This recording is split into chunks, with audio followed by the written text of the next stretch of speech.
Which source has made you the most money? What's made me the most money is...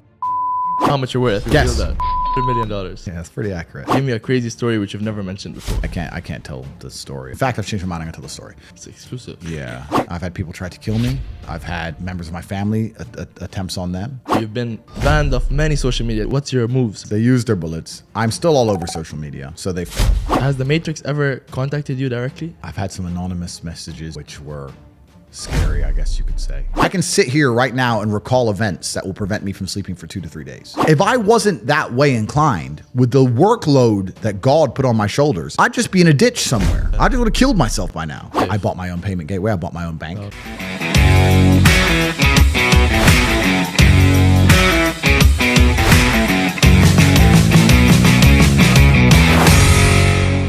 Welcome back to the show, and thank you all for returning back to the channel where we talk about business, advice, happiness, and personal finance. Guys, in this podcast, it needs no introduction. We're just gonna get right into it. If this is your first time watching this channel, I urge you to press that subscribe button so we can keep on bringing extremely popular guests like Andrew Tate and keep making these videos. I think I'd like to say, like, by now this podcast is like the #1 podcast in Dubai, and like especially after this video, I'd say the #1 podcast in the Middle East. So let's just get straight into it. I'm just gonna summarize your story real quick. Andrew Tate, all of you have seen him, recently Google's most searched man, the man that broke the internet, the most famous person on social media that isn't on social media. Thank you so much for coming on here. Really, I appreciate it. I know this podcast has a lot more to benefit from you being here than you do. So I really appreciate your time. We're going to talk about everything, and this is going to be a good one. So usually we start by going through people's journeys. I'll just summarize it real quick, and then we can get into the details. From what I understand, your story, and you can correct me if I'm wrong, but basically, you were born in Washington. You were raised in Luton. Your dad's an African-American chess grandmaster. Your mom was a catering assistant.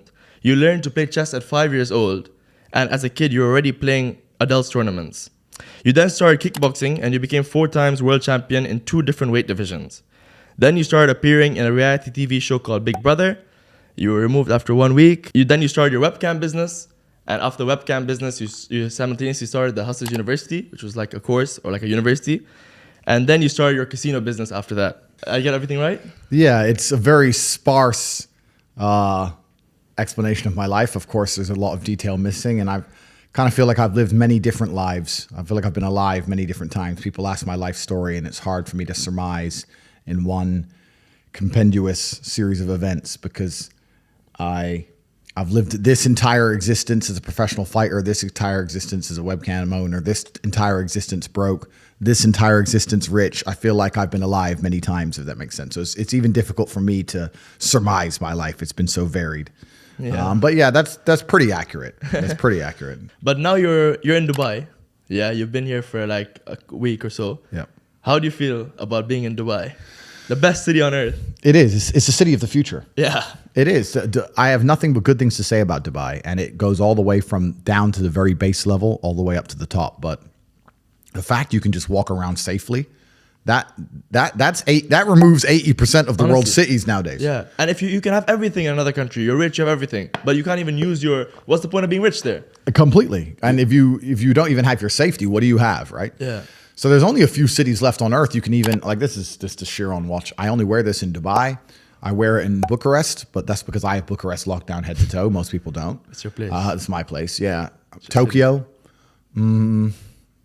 Maybe some cities in Australia, which were kind of okay, but they're getting a bit worse. Yeah. That's it. Like, that's it. You can't wear it in Western Europe. You can't wear it in America. You can't wear it in South America. You can't wear it in Africa. You can't wear a nice watch that you've earned. Honestly, it's absolutely not incredible. And you know, they say like, it's because Dubai has or like UAE has all these resources, but every country has resources. But the problem is too much corruption there. For the rulers don't invest what they have in the country, in the infrastructure and stuff. Yeah, so, the people will always make excuses, but you're completely right. There's a whole bunch of African nations with mass resource. More, maybe. Yeah, and there's a whole bunch of Western nations with a bunch of resource. But yeah, I think it comes down to the leadership and the vision of the leadership and the fact they truly care. Exactly. And that's different. And that's an argument that can be long and very, very detailed and interesting about the differences between a democracy and perhaps the ruling system here, because the democracy, a lot of people get in, they have 3-4 years in power. There's a huge bunch of bureaucracy. They just want to extract as much money as they can before and they then go. Bounce, right? The changes they make now, they'll see results in 10 years when they'll be gone. They'll be gone, so they don't care. They don't care. And also, there's a whole bunch of bureaucracy behind them, which makes it very slow to change. It's very hard. Yeah. Like, I don't understand completely how UAE is run, but I'd like to think that if the sheikh were to walk down the road and say, change this, it would be changed the same day. Yeah. Whereas in England or America, change this. Committee decides to change the law, goes to Congress, the vote. Then, it costs $4 billion. And then next year, maybe some guy will start to come. It's just slow. And the construction company will keep $3 billion. They'll use $1 billion. And it's very slow. And what did we say earlier about the key? We said speed. We said that it's the fastest people who adopt the quickest change who are going to survive. And if that's going to be true, then I guess you can extrapolate it out and also apply it to a city or a country or a civilization. And the fact that Dubai is so adaptable and can adapt in real time means that it's basically the only city on the planet where no matter what happens in the world, they're always going to be the best possible position. I don't think that Dubai has any competition. I think it's seriously, genuinely the best city on earth. I think it's number one. Nice.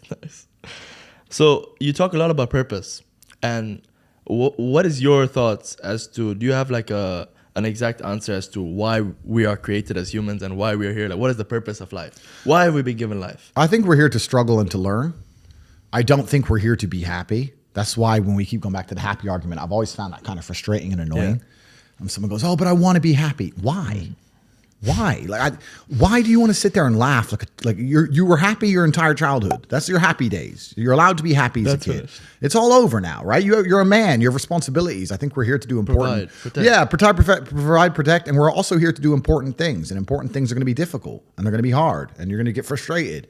But that's what gives you purpose. I don't see anyone who's chasing happiness. I think that's a very feminine frame. I understand why some women just want to be happy. I don't know how it feels to be a girl because I'm not one. But in my experience, I know women who just want to be happy. Yeah. Girls just want to have fun. Fine. But you're a man, right? And if you're a man, then it's absolutely an utterly different experience of life. I think we're here to struggle. I think we're here to endure pain. Yeah. I think we're here to just see how hard we are to kill. I think that going through terrible things and living through them and coming out the other side is one of the most fantastic things about being human. I think that it's almost like once you understand what life is really about, there's no emotion which isn't enjoyable. The only emotional state which can be seen as detrimental is feeling nothing at all. But if you're sitting at home and you're feeling truly heartbroken, at least you're feeling something, right? And I think that's the whole part of being human. I think we're here to struggle. I think we're here to go through pain. That's so I wake up each day and go, what can I attack? What problem can I solve? And look at history. Why did Genghis Khan wake up and want to conquer the whole world? Why did Napoleon conquer the world? Why did Alexander the Great conquer the world? You just wake up and just say, give me this, give me that. I want all of it. I need to, there's an army there. They're really big. We're better. It's intrinsic. Yeah. You need to go and conquer. That's the purpose of life. Yeah, but why do you think that we were created here to do you believe that God created us? So why did God create us to struggle? Like what is it? Because if you don't struggle, you don't learn. Yeah. God created us to learn and understand ourselves and understand other people and understand the world. And what did I say earlier? I said that you don't learn a lesson or you don't appreciate something without pain. So you have to struggle to learn anything. There's only two ways to learn things: the hard way or the harder way. If you're smart, you can learn the hard way. But in my experience, 99% of the planet only learn the hardest possible way. If the lesson's even 85% effective, they'll make the same mistake. It's only when they completely decimate and destroy an element of their life do they sit there and go, oh, oops, now I get it. No. That's how it goes. So let's talk about where you are, Andrew, right now in this moment. What is like going through your head right now? You've been banned off many social medias. You haven't done a podcast in a while. So what's your thoughts as to like what are your plans now, or like what do you feel about what's happened to you, and what's your moves? Or I mean, I don't expect you to reveal them, but what's your plans? Yeah, so the Matrix attacked me. Yeah, they tried to remove me from social media. They've used their bullets. They used their bullets. I'm still all over social media, so they failed. What's scary about it? The only thing I will say I don't like about being banned is that you get 3 lives when you attack powerful people. They first ban you and try and shut you up. Secondly, they'll put you in jail for something you didn't do. And thirdly, they'll kill you. So I've used my first life, which is kind of upsetting. when you know that next is going to be some false charges. The two worst ones. If you survive the false charges, you just die. Jesus. So that's kind of upsetting. But that's kind of upsetting. It is. I like to, it's kind of upsetting. I like to think that people at home know if I ever ended up in a jail cell and the media started printing why, that they'd know it's a pure lie they made it up. Yeah. But that's kind of scary. Outside of that, the ban in and of itself has not. I don't care, bro. It's made no difference to my life. The only thing Instagram was good for was a bunch of chicks, and that's all. That's the only thing I used it for. And you have them in. I do okay. I don't need it, so I don't care about any of that stuff. Yeah. I do think the social media companies have made a mistake. I think they're now realizing they've made a mistake. Are they contacting you?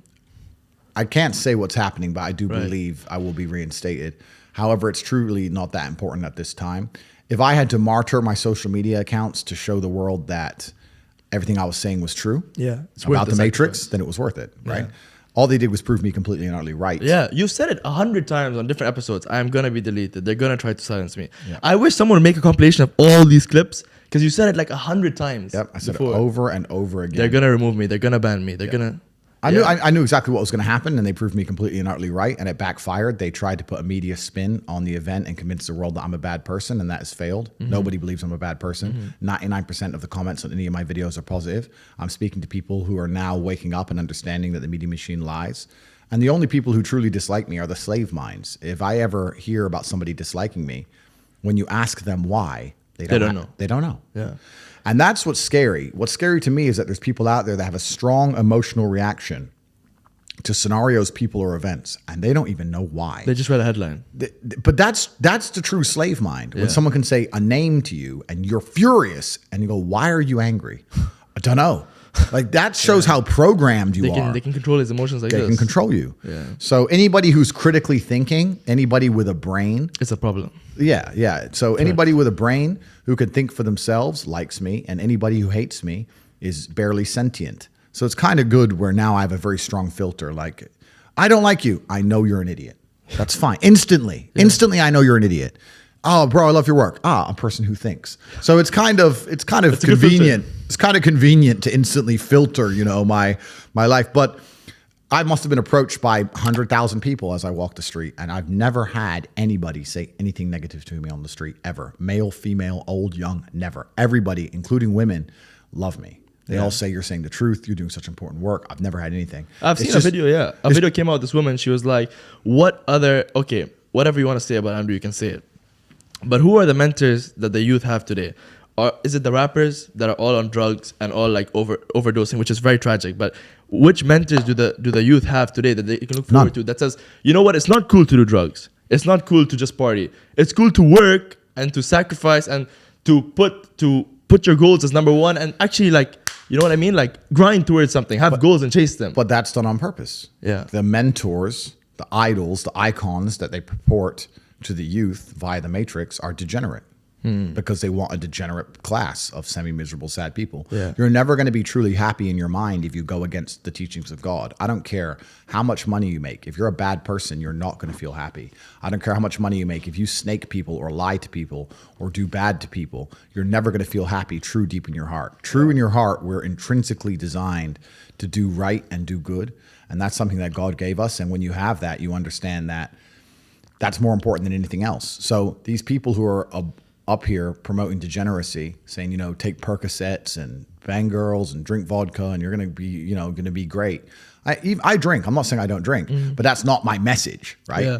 And those people are never truly happy, and they're trying to purport that and convince people to do the same so that the whole populace is never truly happy. And like I said, now we go in circles. We've already discussed why they don't want us to be happy. Exactly, so that's why. Do you think the drinking is like an escape of sorts? Or I love alcohol, right? I drink, right? So I'm a drinker, but it's not my message. I don't sit here on a podcast and say, everyone drink.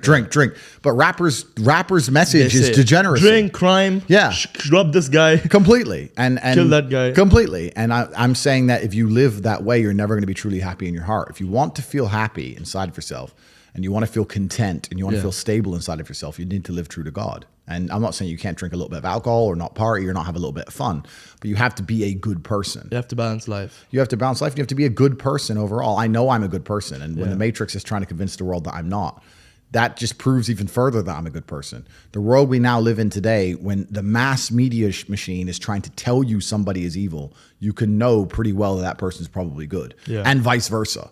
Like there's a reason they are trying so hard to convince people to ignore their own ears. People listen to my message and go, that's a positive message. And the media machine's going, no, it's not positive. He's bad. They're trying to brainwash you. Yeah. No, honestly, you're right. I'd like to ask you, like right now, in this moment, are you happy? Is this like the happiest moment you've been in your life? Or can you think back to a time where you were like, this is the happiest moment of my life? I don't believe in the societal paradigms in which they have tried to construct this idea of happiness. I don't believe or subscribe to the way that happy and sad is currently understood by the masses of the population. I think if you are anything less than absolutely distraught, you are happy. You're a version of happy. It's like saying gray is a version of black, right? No matter how light the gray is, you can still call it a version of black. And unless you've gone through an event, which hopefully doesn't happen too often, like the passing of a family member or something that's truly destructive and detrimental to your mindset, besides these events, which hopefully only happen a few times in your life, you should be happy. If you're not crying or paralyzed in silence due to the absolute magnitude of a detrimental circumstance or the absolute magnitude of a negative event, then you are a version of happy. So I am always happy is the short answer. I don't believe in not being happy. I don't believe in not saying to myself I'm happy. I'm always a version of happy. And this idea of chasing happiness and always being concerned and preoccupied with how happy you are is actually the biggest mistake that a lot of people make, I think, in the world today. Especially men who wake up and go, oh, I don't really feel happy, so I need to get happier. And that's how they end up down a hedonistic path of drugs or alcohol or gambling, chasing pleasure. I don't care how I feel.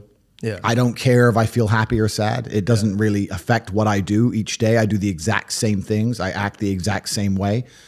I don't care. I don't put weight to the significance of the emotion. So I always consider myself a happy person, but if I woke up and I was slightly less happy one day than another, it wouldn't affect anything I do and I wouldn't put any relevance to it. I'm human and that's life. And so, am I any happier now that I have hundreds of millions of dollars than before I was broke?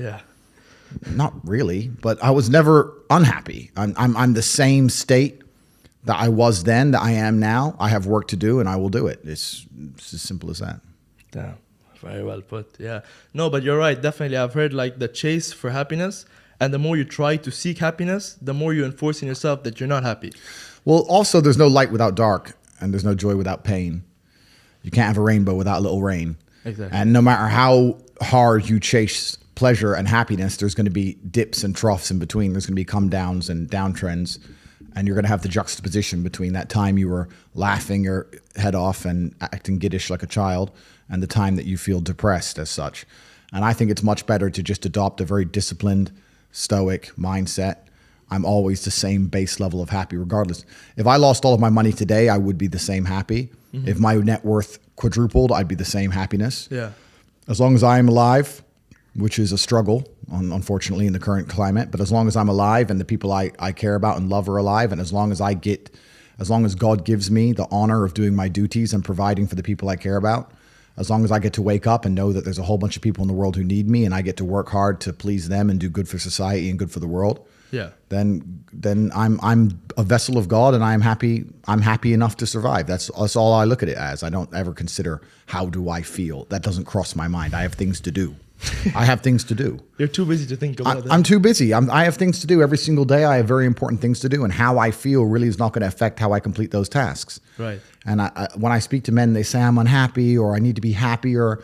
I think that's absolutely the wrong frame of life. You're a man. You have duty. You have honor. You have things you should be doing regardless of how you feel. And the people who are perma-obsessed with happiness or sadness, I just think it's the wrong paradigm to view the lens of life. I think you should get up and do what needs to be done. Yeah, man. You're a positive influence, man. I don't know what's all the stuck, man. You're just reinforcing positivity in people. I'm absolutely a positive influence, and that's the problem. The key word there is influence. The reason the Matrix has attacked me is because of that. It's because I am an influence. Yeah. And when they don't like influence. They don't like influence because I've not sold my soul. They don't control me. And normally when you become massively influential, they control you. You either sign a contract or you're a sponsor or you're a manager, a record label, whatever. They have some kind of leverage over you to make sure you only say what you are supposed to say. I'm an individual which they do not control. I have mass influence over the population of Earth. Yeah. And when you have somebody like me who is principled, who has morals, who believes in God, who will not sell their soul, will not promote degeneracy, who also has mass influence, they see me as a threat because they say, there are certain agendas which he will not promote because of his morality. Right. And we need immoral people who have sold their souls absolutely and completely. So they'll enforce the slave programming amongst the population. So they see me as a threat because of my mass influence. And me being positive in and of itself is also a threat to the establishment because they don't want people to be happy. They want you to be semi-depressed and sad and miserable because when you're sad, you're self-obsessed. And you're distracted. You're distracted and you're self-obsessed. When you're sad, you're sitting at home, me, me, me, me. It makes you very selfish. You don't care about your community when you're sad. You don't care about your country when you're sad. You don't care about the injustices of the world when you're sad.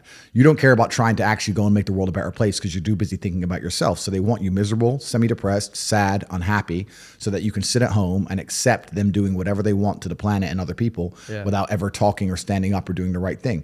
If you're happy and motivated, you're going to be far more likely to fight against injustices. So the fact that I have mass influence and I can just make people feel better is a threat to them. They don't want me to make people feel better. They talk about men's mental health and pretend to care, but when I come along and genuinely help and stop people from committing suicide, they delete me. They don't want that. They want everybody semi-depressed. They want you miserable. They want you distracted so that you're too busy crying your eyes out in a room somewhere or sitting in deep thought worrying about this girl who left you so they can just continue to run the world. Yeah, because if you're thinking about yourself, you're not thinking about the new rules that are going out or the new stuff that's going on. But you're not thinking about the work of the devil, which is what's happening right now. We're currently in a fight of good versus evil. It's genuinely that serious. This is whether it's the Bible or the Quran or any superhero movie, this is the battle of good versus evil. And anybody who's sitting who doesn't see that every armed conflict on the planet, the conflict for our minds, the way the Matrix is attempting to control us, this is genuinely a battle of God versus Satan. And if you think that you can just sit idly by while these two titans go to war and you're not going to end up caught up in the crossfire, then you're absolutely and utterly ignorant at best, a coward at worst, and I think it's most likely cowardice. We're in the middle of the greatest battle that humankind has ever faced, and unless people stand up and actually try and fight hard for good and for God, then we're going to end up in absolute tyrannical slavery. Yeah. You know, while you're talking right now, it's just making me think. The way you talk, it's like really articulate. It's like really intriguing, and you're well informed on many different topics. So were you always like this? And like, how did you build this? Like, did you read books or, you know what I mean? How did you become so well informed on everything? How did you talk so articulately? Good question. I don't read books. I'm actually famous for saying I've read one book in my life. In my adult life, I've read one book, and I was in a jail cell. So I had nothing else to do. So I don't read books. Which book was it? It was an awful book. I think it was called, I can't remember the name of it. I've told this story before and someone found it in the comments, but it was a terrible story about a UN negotiator, a woman who was in New York, and she had been fired from the UN because she made this big mistake. And then the UN needed her back because she was the best negotiator. Yeah. And they got her back, and they kept talking about, I wish I didn't make the big mistake. And for 2/3 of the book, it's like she's so good at her job, but what was this big mistake? And it turns out she was negotiating between two African warlord tribes, and she ended up sleeping with one of the warlords. Oh, and when you get this big revelation, you're like, oh, so you're just the warlord in the middle of a negotiation? Like, how did that even happen? What you were so interested, and then you just realized, like, how charming was this guy? He's a mass murderer. Like, the whole book, it upset me. So no, I don't read books because books are slow, and I think the world we now live in today is about speed. Speed is absolutely and utterly important. Everything must spans are like this. Absolutely, and everything must be done as quickly as possible. And Darwin said it, even though I'm not a proponent of evolution. He said it's the most adaptable member of the species that survives, I will change it and say nowadays the quickest member of the species survives. It's not about being the biggest or the strongest, it's about being the quickest, the most adaptable to change. And to read a book is just too many human hours for the amount of information and knowledge you get. So I don't read books. I think they're slow. I think they're a waste of time. I think a lot of it's mental masturbation for people to sit there and say, I want to get smarter, so I read books. Yeah. And I talk to these people, they're not even smart. Yeah. I know everything about everything because of my life. Yeah. It's been varied and it's been very difficult. And I'm perspicacious and I pay attention and I learn my lessons. And that's how I know everything about everything. I don't need to read books. Yeah. There's not a subject you can name right now where I don't know something about. Yeah, that's what I've noticed. Yeah, you name it.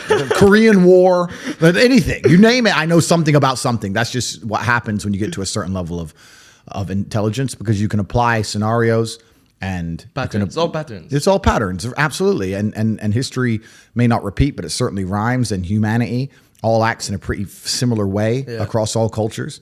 And once you get an X amount of knowledge in one place, you can basically apply it and extrapolate it out to anything. Anything, yeah. No, and you're right about the reading books thing. A lot of people, there's like this new, like basically they become like self-help junkies, where they're just trying to seek self-help books. And they think to themselves, like, I'm doing something productive because I'm reading a book. But actually, you have so much work that you could actually do to actually like implement what the book says. You know what I mean? Well, the thing is with reading a book is it's a reward without any risk. And this is why I think a lot of people are proponents of reading, and they say reading, because nothing can really go wrong besides wasting your time in life, of course, but they don't believe that.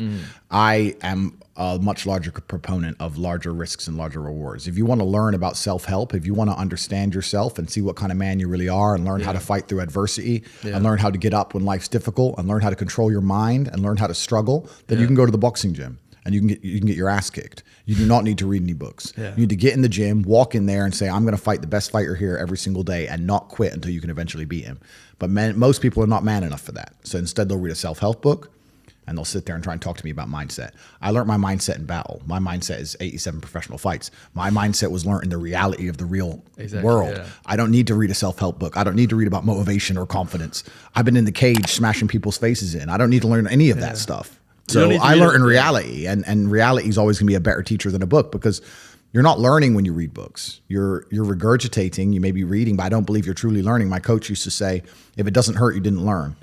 And I think he's completely right. And it's the same with entire life. You see people make the same mistake over and over again until it eventually goes really wrong. Yeah. And it's only then they'll change. Then they change. So absolutely. Yeah. So I learned how to become self-disciplined and become self-motivated and work hard. And I learned how to face adversity and find strength within myself I didn't know I had, because people were trying to kill me inside of a cage. And you cannot replicate that by reading pages of a book. No. So it's a waste of time. Yeah, you don't need to read about other people's experiences because you have enough of your own. Absolutely. And so I'll actually say here right now, I'm a massive anti-reader. I think it's a mistake. Yeah. I think as a young man, if you want to get your life better, the most important thing you have are your waking hours. You need to be out competing all the other people on the planet who are hyper competitive. And if you think you have 8 hours to sit there and just read a book, you are wasting your time. You are too slow, and you are going to lose against people like me, because we're just too quick, too fast. Our networks are too various and large, and we make decisions too quickly, and we absorb information too quickly, and you're just behind the time. By the time you're done reading the book, the moves have been made. But it's over, Game's over. Yeah, but I think one good thing about reading books, especially now, especially what you were saying, is because like you said, attention spans are like this these days. When you read a book, you kind of learn to train yourself to like take information a bit slowly. It kind of helps your focus a bit more. That's true, and we certainly have an attention span problem. Even I have it myself to a degree, but I think that's just the way the world is moving. Yeah. I think you need to get ADHD, and you need to learn to control it within certain paradigms. You need to be able to sit and say, yes, I struggle to focus on this one particular video, for example, but as a whole, I can keep my focus within the parameters of work, whether I'm watching this video and talking on Telegram and replying to this email and reading this. Just do it all at once. I mean, that's what I do. I've had people come into my office and say, are you on a phone call and playing chess and reading a web page at the same time? I'm like, yes. I'll be reading what I need to read and on the phone and at the same time playing chess. Otherwise, my brain's not full enough. You need to be stimulated. Yeah. So can I focus on one thing? Not easily, but am I massively successful doing enormous amounts of work? Yes, every single day. Yeah, so that's the most important thing. It's just staying within the parameters of constructive. If what you're doing with your energy is constructive and you're within those parameters, then you're going to be massively successful anyway. Yeah, no, that's basically true. And about your confidence, is that also from these experiences, or how does one like become this confident And especially another thing is you seem like, you know, you really love yourself, and which is a good thing. But how does someone go about loving themselves? I'm proud of myself, and I deserve to be. Yeah. Most people don't deserve to be proud of themselves. Yeah. And that's the truth. A lot of people say, oh, you know, I have confidence issues. And I say, if I was you, I would have confidence issues. Of course. I completely understand why you have confidence issues. You're a dork.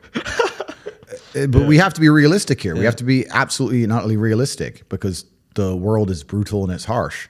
If you're not proud of yourself, you probably don't deserve to be proud of yourself, so you're not going to feel happy. And you just talked about confidence. Confidence comes from competence. The reason I'm confident is because I'm good at everything. Right. I'm good at everything I do. The things I'm not good at, I'm not confident in, of course. And I know what they are. I don't do them very often. I've now created my reality to the point where I don't do anything I'm not good at. You just hire. I either hire or I just don't want to do it. Like I don't play darts. Yeah. I'm not good at darts, right? I do what I'm good at. Yeah. So yeah, I'm absolutely and utterly confident because I'm absolutely and utterly competent, and that takes practice and discipline and motivation, and you need to fail a few times. You need to get up. And like I said earlier, when I learned my entire mindset in professional fighting and chess, the two combined, that's how it comes down to. And when people say, oh, I have confidence issues, usually I can look them up and down and say, yeah, if I was you, I would completely and utterly struggle with confidence issues.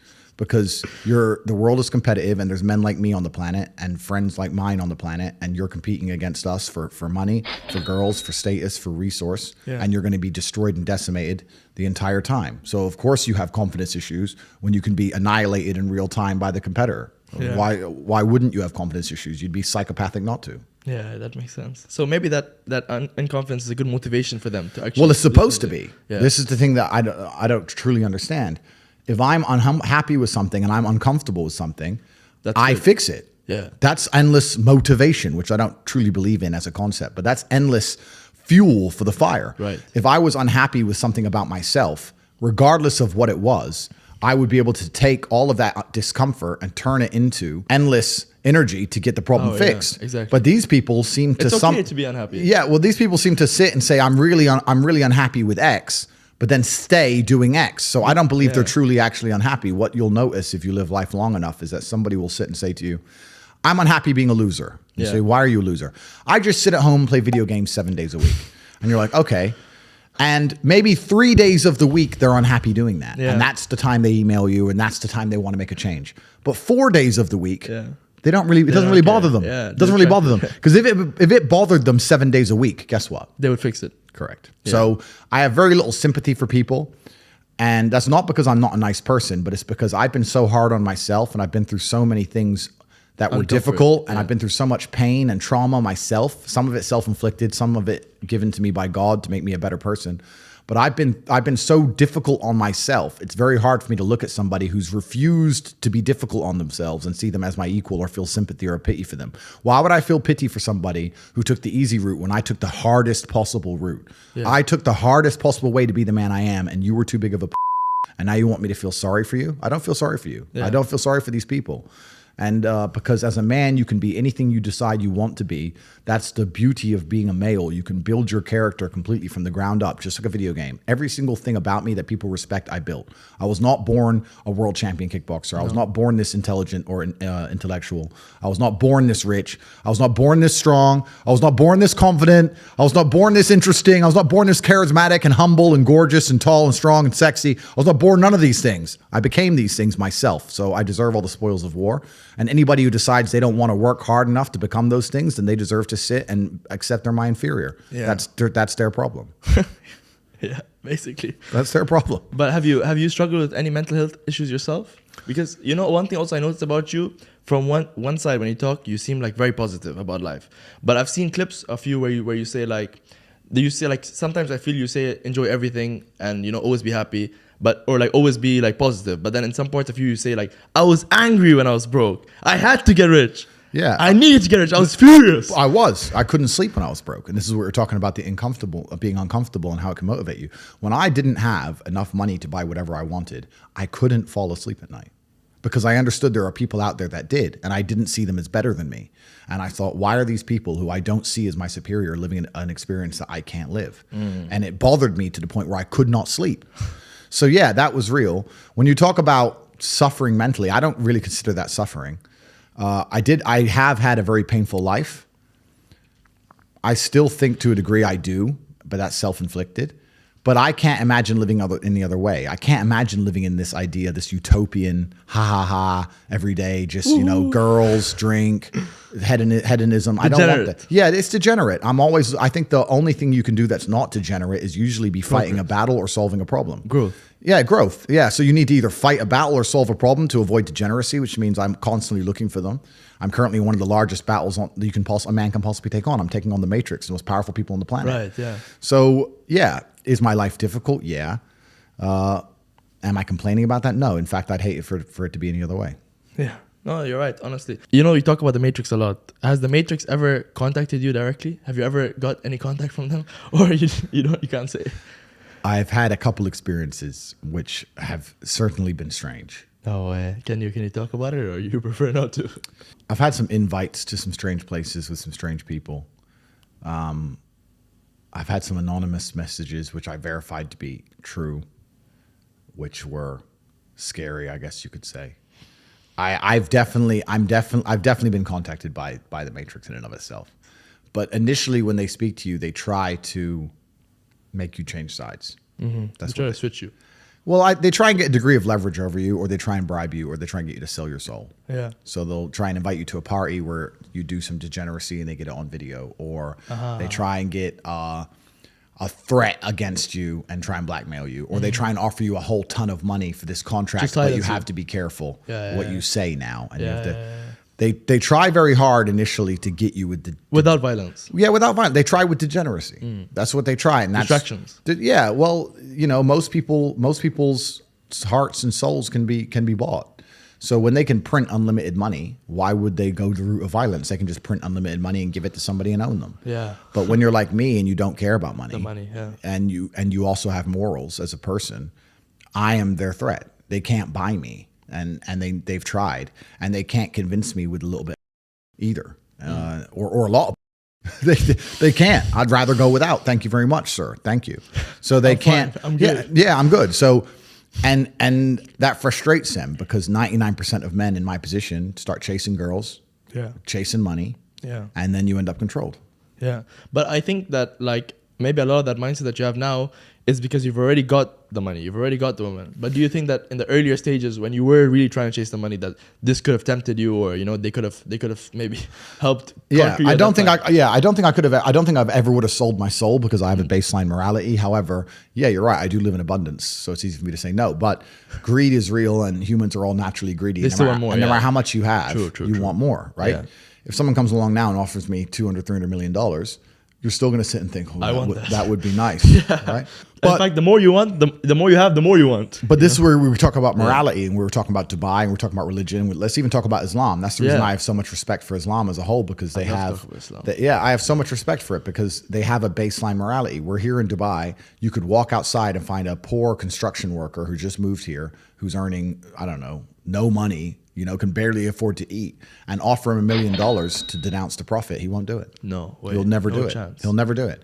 Whereas in the West, if you were to go and find a Christian, $1. Yeah, it doesn't mean anything, right? So it's that baseline morality that they can't corrupt, that they're afraid of. It's why they're afraid of Islam. It's why they're afraid of me. It's why they're afraid of people who sit and say there is more to life and existence in this and the next than simply degeneracy or being bought and owned. And I feel like Islam, the way they talk about Islam, it's kind of like you see the patterns. Whenever there's a force that's trying to change people, they'll try to put labels on it. The literal name Islam comes like salam. It means peace. Yeah. But they'll try to put these labels on it because they don't like Islam. Yeah, they don't like anything they can't completely and utterly control. Yeah, and Muslims are uncontrollable. Well, yeah, they have a higher purpose and a higher calling. I do think a lot of the world's problems, especially in the West, with the absolute degeneracy and the work of, what do you say, shaitan? Shaitan, yeah. The work of shaitan. Shaitan. It could be fixed with Islam. Honestly, I call for the Islamification of all Western countries because Christianity has absolutely and utterly failed. The idea of a religion is to preserve the morality and preserve the traditions of a country. Exactly. If you have failed to do that, then you're no longer a religion. If you're going to sit there and inside of your own country, your prophets are mocked, all of your ideals are ignored. And it's okay. And it doesn't matter. Yeah. And society is degenerating in real time, and your children are no longer safe from brainwashing by the Matrix, then your religion in and of itself as a concept has failed. Christianity has failed to preserve Christian values on any level in any country ever. So when now that you know it's a failed religion, that only leaves one religion left in which you can install. Degeneracy will disappear. Yeah. Crime will disappear. Men and women will stay families again. People will have children. People all work the world's hard. problems will be fixed. They'll chase their goals. Absolutely. I call for the Islamification of the entire Western world, because otherwise we have atheistic countries. And when you remove religion, now what do you have? People are now adhering to woke ideology and this new insane religion. Everybody has a religion. If you remove Christianity from the West, you don't have atheists. You now have these people adhering to this woke, new world, liberal psychopathy where people are doing absolutely insane and disgusting things to each other and children. And they're sitting there saying that that's progressive somehow. And it's absolutely and utterly disgusting. So if we need a God to believe in to preserve morality and decency amongst humanity, then let's have a God that people actually fear and respect. And that's why Islam's the only religion left on the planet. There's no other religion you can possibly name that even matters. Khalas, now we have to make your name like Ibrahim Tate or something. Let's do it. So have you actually like taken Shahada, become Muslim? Ashhadu an la ilaha illallah. Yeah. You want to do it on the podcast? That's it's an interesting conversation, and it's ongoing. Let's put it there. Yeah. No, it's a slow journey, you know? Yeah. Well, eventually. Yeah. You're coming. Let's put it there. All right. Okay. Let's talk about money. One of my favorite subjects. Yeah. All right. You have a lot of sources of income.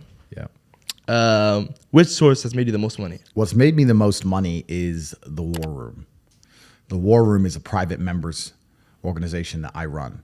So when I first got This is interesting. when I got extremely wealthy, I wanted to know where I kind of felt like I'd gone to outer space expecting to see aliens, and I got there and there were none. No alien. I was like, where is everybody?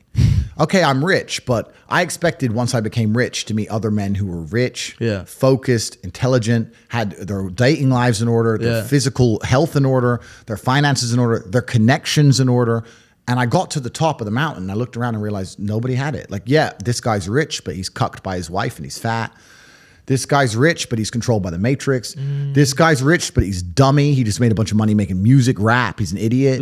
This guy's rich. Like, and there was nobody who had it all. Yeah. I was like, and I wanted a network of genuine predators. I wanted the Freemasons almost. I thought I didn't want to join their organizations. But You wanted people like you. I wanted people like me. So I started an organization to find those men. Yeah. So now we have 3,000 members all around the world. Wow. A lot of them are very, very wealthy. A lot of them aren't. We have people who join who are 18-year-old brokies with nothing. That's fine. They spent all their money on joining. That's fine, yeah. Because if you're prepared to listen and learn, then you're in the right place. If you spend all of your time sitting around people who talk about how to become powerful and influential and rich, you're just guess what you're going to end up being? Yeah. Powerful, influential, and rich. So now I have the greatest network on the face of the planet. And when I say it's maybe the most money, it's not because of the membership fee. The membership fee is very low. It's cheap. It's because of the opportunities and connections inside of the War Room. And that's why I am ultra competitive, and that's why nobody will ever beat me. If you're an individual and you wake up and think, I want to make my life better, and you spend 8 hours reading a book, that's fine. When I wake up to maybe 25 messages from some of the most influential and rich people on the planet that you've never heard of, telling me, buy this now. This is an opportunity to make money on the Russian ruble. This is an opportunity to make money British here. pound, This is an opportunity to make money on this land. This is what's going down in Iraq. Here we have an opportunity in Nairobi. And I'm sitting there going, okay. And I have got all this curated information and genuine opportunities in real time presented to me. And within 15 minutes, I've made a $5 million investment. Yeah. You're on page 1. You're still reading your book. The introduction. You're still reading. You're still reading the introduction. And this is why, against people like me and my network and the other people inside the War Room, you will always lose. Yeah. So the War Room's maybe the most money, but not because of membership fees or anything like that, because of the genuine connections and opportunities inside of the War Room. And we're just free minds. Anybody who listens to what I say and agrees with it and likes it should understand that you are the sum of the 5 people you spend the most time with. 100%. And if you know 100%. That, then you need to make sure you're not spending time with anybody you don't want to be. So people who join the War Room, they join and they want to become professional. They want to become absolutely and utterly professional. And like I said, we have extremely seasoned and experienced and successful men, but we also have people joining saying with nothing, but they're humble enough to learn. I come here, I'm young, I don't have any money, or I'm old, I have a little bit of money, or whatever it is, but I am here to learn and absorb. I want to commit. I want to commit. And if you learn and absorb and you're in the right place, then you can do fantastically well. So the War Room, I mean, with the War Room network now, I could never be broke ever again. It's impossible for me to ever go poor. I have access to billions of dollars I could loan from these men because I know they could trust me if they wanted to. I have a place I can sleep in 3,000 different locations around the world in big mansions. If I needed a Lambo, they'd send it to me. If I needed a visa for a country that you can't get a visa for, someone there will have a business to give me an LLC, to give me a visa via their business. If I need a jet, it comes. If I need information on anything, if I need to do a money transfer to Afghanistan, which if anyone's tried, they know how difficult that is. I got a guy who fixes that. Are you good? It's all there. It's everything. So whenever I have any problem in my life, no matter what it is, I go to the War Room. And in fact, I'll prove the power of the War Room right now. I became the most Googled man on the planet. Yes. I hacked every single social media algorithm to a way which people are sitting there trying to work out how I did it, and they can't work out exactly how it's done. The War Room did that. I went to them and said, I've decided to go overt as opposed to being underground. I want to go overt and break mainstream. And 4 months later, I was the most Googled man on the planet. The War Room did that. Of course. There's not many organizations on the planet that can do something like that. None. So when you have something that powerful, I created it because I wish it existed. That's what I was looking for when I got rich, and it didn't exist. So I created it myself. Yeah. And it's also, and I'll say this now, for any young man or any man who's serious about his journey or serious about himself, it's the most important place you can be. You're going to learn absolutely everything about the realities of Earth. Do not waste your time in some university. Do not waste your time reading books. Do not waste your time on YouTube watching some dork talk about Amazon FBA. Don't be an idiot. Join the War Room and you'll learn. And there's a spiritual journey involved as well. But every single person who joins the War Room ends up being an absolute consummate professional, and that's the most profitable enterprise. How do you join? At CobraTate.com, there's details. It's on my website. You go to CobraTate.com. And it'll explain what the War Room is, how we work. We have meetings all around the world. We have meetups. In fact, we just had a meetup 3 days ago, impromptu. Usually they're planned in advance, but I had to talk to some guys and we sent a message 36 hours in advance. And we all went, I had to talk to everybody, no phones. So there was no phones and we didn't want to be bugged. So we went out to the desert here in Dubai. And in 36 hours, I think we got 35 men from around the world landed. But we went to the desert, all with the black Escalades. It's all filmed and stuff. Yeah. That was insane. So I never saw that many black Escalades. It's a powerful network, and we're absolutely and utterly extremely wealthy. We don't break any laws. Yeah. So for the FBI, the NSA, whoever's listening, we don't break any laws. Yeah. We're law-abiding people who are very perspicacious and pay a lot of attention and are Just very dedicated. Grow. And we make sure that we look after ourselves and each other and our brotherhood. And we're trying to create a better world for the people we care about. And that's how we work. All right. So I feel like one of the ways that you became so popular was by people resharing your videos. Yeah. And I think a lot of I'd say personally, I'd say a lot of the reason why they would reshare those videos is because they wanted to make some money, via affiliate marketing from Hustlers University. Yeah. So now, does Hustlers University still exist? And because I know you're banned of Stripe, or do you use another payment gateway now, or like? Yeah. So Hustlers University was attacked by the Matrix when they attacked me. I heard Tristan said it's off now. No. So I'll tell you the story. So Hustlers University, firstly, let me explain to the people at home if they don't know what it is. Yeah. I had a school which primarily taught people how to make money online. Okay. The reason I had that school was so that everybody could afford the War Room. So people would come to me and say, I want to be in the War Room, but I can't afford it. So I say, okay, I'll teach you how to make the money to afford it. Nice and simple system. Yeah. So that way I can save anybody. I can save anyone who's inside the Matrix. I can free anybody's mind. You can come to me. Yes, 2 steps, right? So it's $50 a month. Nice and cheap. And we taught modern wealth creation methods. We had some crypto, some stock. We had an affiliate program. We had 18 different ways to make money online. And you had to have nothing to start with. If you had internet and some time, you could make money. So we got up to 175,000 students. That's your largest amount you've made in one month. That's 175,000 students was the peak. We got up to 175,000 students at $50 a month. So it was a fairly profitable enterprise. Yeah. I was like, what? I don't know, 11, 12 million a month or something.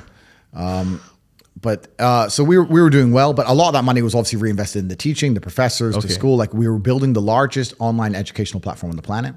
What's interesting is anybody with a brain can sit here and understand that attracting 175,000 people to the school is easy. What's hard is retaining. And the fact that I retained that many people means that there's 175,000 people in the world who are making more money each month than they invested. Even if they invested $50 and only made $300 or $400, they were still making more than they invested. The ROI is huge. Yeah. No other university or school or educational platform is going to give you that ROI. That's still a crazy percentage. It's absolutely. So we were massively successful. And when the Matrix attacked me and insulted my character, they decided to also attack Hustlers University because they saw how successful it was. And a lot of the reviews made about it, people attacking it, they never even joined. Yeah. They just go and do a review and say, Hustle University is a scam because Andrew Tate's a bad guy. Yeah. And they never even joined, right? Or they join and be inside for 10 to 15 minutes, scroll around, not go to any of the, not speak to the professor, not watch any of the long format videos, not try any of the things we said, and then say, do a negative review because they wanted clicks and they understood the matrix was, at the time, the algorithm was favoring anyone who made a negative video about me. If you made a negative video about Andrew Tate, you got millions and millions of views. So they just started making up reasons saying the Hustle University is a scam and it's bad and it's detrimental. You're right. Our payment processing was removed and they also attacked the servers of HU because they were matrix-owned organizations. But HU is not dead. We are still open. Okay. We're still thriving. We still have students inside. We have changed our payment gateway to one that I now fully own. Oh, okay. So I bought my own payment gateway. I bought my own bank. Oh, okay. I've started my own. So now I completely and utterly own it. It can't be attacked by the matrix. And also we're rebranding soon. We're changing the name to The Real World because it's helping people escape the matrix. And The Real World comes out very shortly. You can find out more at cryptocurrencies.com on the website. Everyone who's in Hustle University will automatically move over to The Real World for free. And then any other people want to join The Real World, the price is going to be going up slightly because now that we control all of our own infrastructure, we can teach things we couldn't teach before. Okay. Because we have all of our own infrastructure. So we're going to have the same 18 wealth creation methods from before plus new ones that we couldn't teach on matrix-owned infrastructure. So they attacked it. They attempted to destroy it, just like they attempted to destroy me, and they have failed. They failed because if you're a person who's joined a school for $50 a month and you're making hundreds of dollars a month, are you going to quit because some idiot made a bad review? No. No, of course you're not. Of course not. So we're massively successful because we are competent, and we have zero competition in the world. We're the only school you can join, and the only goal is to make money. The primary goal is make money. We're not trying to make you sit there and do exams for qualification. Make money, and you'll make more money than you spend. It's a very simple mathematical equation. So they attempted to destroy us, and they failed. At CobraTate.com, you can join The Real World. And anybody who's serious about their education, I absolutely recommend they do that. And the life path, the trajectory we've put people on in life is beautiful. We've had people at 18, 19 join Hustle University, 6 months later have their War Room subscription, join the War Room, 2 or 3 years later, they're at the meetups, they're here, and they're driving a Lambo. Yeah, it's truly beautiful. It's truly beautiful. I'm the only one with the Bugatti so far. They can't join if the Bugatti has to stay at their house. There's people in the War Room richer than me, okay, but they're perhaps a little bit more subtle than I am. But, they like to move under the radar. Yeah, I'm kind of the opposite. Yeah. So we were talking about people who got rich relatively quickly. A lot of those people are people who are into crypto. Yep. What do you think about cryptocurrency? Are you invested? Because, a lot of people, they got rich of doing it. But I feel like to a certain extent, they put in money, it got times 100x. But still, you would think that, okay, if it's so easy, how come people today are still not investing in it? So I don't know. What do you think about cryptocurrency? Yeah, so I'm a proponent of crypto. I do use crypto, Bitcoin, ETH, the big ones. Okay. I think that chasing crypto pumps is now over. The bull run's over. The stupid money is gone. Most people don't understand about crypto that it's person versus person. I see they launch these coins and then they start a Telegram community. And then if you go in the community, Discord, if you get in the community, everyone's like, yeah, we're all in this together. No, you're not. No. You're not in this together. If you're buying or if you buy crypto at $1 and then you sell it at $10, someone bought it off you at $10. Yeah. Probably in that same Telegram. Probably in the same Telegram group. So you're literally stealing money from the other people in your community, the other people who believe in the project. You're stealing money from them. It's player versus player. They start these stupid communities so all of you sit there and don't dump so that the developer can dump. Yeah. You're all dummies. All of you guys. You're all dummies. Yeah. It's player versus player. And a lot of the dumb money is now gone. People who were stupid, who believed in all this crap, learned their lesson. They've lost all their money. Yeah. So now the only people left in crypto is the smart money, and that's very, very hard to steal, right? Yeah. So I think that the idea of chasing a pump right now is very foolish. Yeah. I also think that one of the detrimental things about crypto is that it recently made people a bunch of money. Yeah, sure. In the last 2 to 3 years or 6 months, 9 months, whatever it was, the bull run. But the people who made money with crypto didn't learn any real skills. They didn't learn sales. They didn't learn marketing. Didn't learn management. Didn't learn how to deal with stress. Didn't learn how to grow a company. Didn't learn how to deal with taxes. They didn't struggle. They didn't learn anything. They didn't struggle. Yeah. There was no pain. They bought a coin. They watched it go up. Now they tell the world how smart they are. They think they're a genius. They think they're too good to work, these people. Nah, I'm too smart to work. You don't understand. I know crypto. I bought this coin. My friend, every single coin went up. You're not a genius. Everything went up. All of them went up. You could have bought anything. Yeah, you were in the right place at the right time. You made a little bit of money, but you've learned absolutely zero. And unfortunately, if you have money but no lessons and you're still a dummy, that money is not going to last long and you're going to lose it. And the world we live in now is also hyper expensive. Like you make a couple $100,000 and you think you're rich. You lose 20% the same day. Bro, like Inflation. the amount of money you need nowadays to be considered rich is ridiculous. Yeah. I was with Dan Bilzerian a couple weeks ago, and I was telling him how quickly my life has changed. I used to go to a holiday for a week with 500, 600 pounds, right, for the week. Yeah. When Dan messaged me and said, hey, let's hang out, he was in France, I was in Romania. I was like, cool. Yeah. I had some cars in Germany I had trucked over to wait for me there because the roads are nice. I organized my jet from Bucharest to France. I needed a security team to come with me. I hired the security team to come with me. I like to use my Romanian guys, so we had to get a bigger jet to accommodate them. By the time we jetted in with the security team, picked up the cars, everybody, 6 or 7 people needed 5-star hotel rooms. Everybody ate food. I sat and had a meeting with Dan. I took the cars for a spin around the mountains, went to a spa a little bit, jumped back on the jet with the entire security team, put the cars back on a truck to Germany and flew home. So by the time I had a 3-hour meeting with a friend, it cost me 400 grand. Oh my goodness. That's how expensive the world is at the top. So when you're sitting there and you've made 200 grand on a crypto pump and you think, oh, yeah, I'm rich. You are a brokey and you haven't even learned any lessons. You're a dummy. So I think crypto is bad for kids because it has a whole bunch of kids out here thinking they don't need to work hard. They don't need to dedicate themselves. They don't need to learn important lessons. They can just chase a pump and win the lottery and it ain't going to happen. That's whether you lose all their money. So that's the bad thing about crypto. And that's why I'll sit here right now and do a plug and say, join the real world instead and join Hustlers University instead and learn real lessons that you can apply to anything. So you'll never be broke and have a real network like the war room. So you can never be broke. It doesn't matter if Bitcoin goes to $1 million or zero. I'll make money either way. I'll make money either way. Because I have skills and not by day trading, not by that. I'm just going to know things other people don't know before they know them. I'm just going to have opportunities identified and presented to me before other people have them. And it doesn't matter if Bitcoin goes down to zero or it goes up to $10 million a coin. Either way, I'm going to make insanely large sums of money because of my network and because I'm respected and because I know important people. And that's the problem with these crypto kids. They have none of that. Yeah. So I have a question. You have a lot of strengths. What would you say are some of your biggest strengths and like some of your biggest skills, some of your biggest weaknesses as Andrew Tate? As Andrew Tate. I'd like to think I'm pretty all encompassing when it comes to strengths, and I've made sure of that. My father had a saying, which is now my saying, as I'm the oldest Tate. My unmatched perspicacity coupled with sheer indefatigability makes me a feared opponent in any realm of human endeavor. And I stand by that. I do like to believe I'm a feared opponent in any realm of human endeavor. If someone were to come up to you and say, you have to have a skateboarding competition, but don't worry, the guy you're skateboarding against can't skateboard. You'd be like, cool. And then I turned up. Part of you would be like, shit. Even I can't even skateboard. But part of you would be like, Tate. Tate, this guy. Yeah, not this guy. You know, I'm just that guy. He's pretty good. I'm just that guy I'm just good at stuff. Yeah. And nobody wants to compete against me at anything. So I'm good at everything. My weaknesses, I've strongly analyzed my weaknesses. In fact, I've sat around with friends of mine and with people who I care about dearly and who care about me back and said, if I had to hurt me, how would I do it? If I decided to do damage to me in my life, how would I do it? Where are my weaknesses? It's been analyzed and talked about and discussed at length. Because you need to do that reflection on yourself. You have to know. Most people don't do that. No. Most people don't say, if someone wanted to ruin my life, how would they ruin it? Yeah. So I know all of my weaknesses. I know all my weak points. Obviously, I defend and guard them the best you can, but obviously not everything can be completely defended and guarded. I know what they are. I'm not going to advertise them to the feral psychopaths of Earth. Okay. But I think in terms of how difficult a target on Earth is, I'm certainly one of the top hardest people on Earth to damage, whether emotionally, psychologically, physically, etc. I'm extremely difficult to damage because I live a reality in which I'm very conscious of these things, paranoid perhaps, and I'm hard to get to. Most men, you can just steal his girlfriend.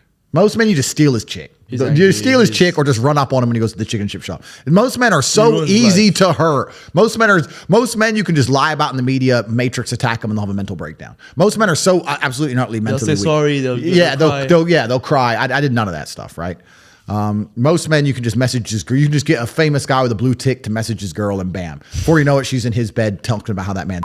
Like most men are absolutely not easy to hurt. They're controlled by all their emotions. Completely. But how do you detach yourself from your emotions? It's not about detaching yourself from your emotions. I feel every single emotion. It's just about So let using it them. go. It's using them all in a positive direction. Yeah. If I feel extremely happy and excited, I'm going to use that as motivation or energy to do amazing things and do good and work hard. If I feel absolutely depressed and distraught, I'm going to use that as endless energy and motivation to do amazing things and work hard. It doesn't matter what you give me. Energy cannot be destroyed. It can only be converted and transferred. It doesn't matter what fuel you give me. If you give me diesel, petrol, kerosene, vodka, doesn't matter what you put inside of my engine. Hard work is going to come out. Absolutely. Success. That's all I know how to do. Yeah. That's all I know how to do. It doesn't matter what fuel you put in my engine. My engine only knows how to do one thing, and that is succeed. That's all I know how to do. Yeah. So it doesn't matter what you feed me with. I'm going to be massively successful regardless. Yeah. Doesn't change anything. Yeah. What's the exact definition of top G? Top G, top striker. Yeah. A top G is a man. I want to put it in the dictionary. Yeah, that's a good idea. A top G is a man of impeccable perspicacity and sheer indefatigability who is a feared opponent. In any realm of human endeavor. Correct. That's a top G. That's a top G. The first one was your dad. He was the original top G, the OG. OG. Yeah, and I am now the oldest Tate. I have the same name as him. So Emery Andrew Tate II is gone. Emery Andrew Tate III is here. And there'll be a day when Emery Andrew Tate IV is fighting the Matrix. This is the beauty of life. I have This a question. destiny and lineage. It's a bit sensitive, but I mean, I heard in a video you spoke about it during the time of your father, God rest his soul, his funeral. Yeah. You I think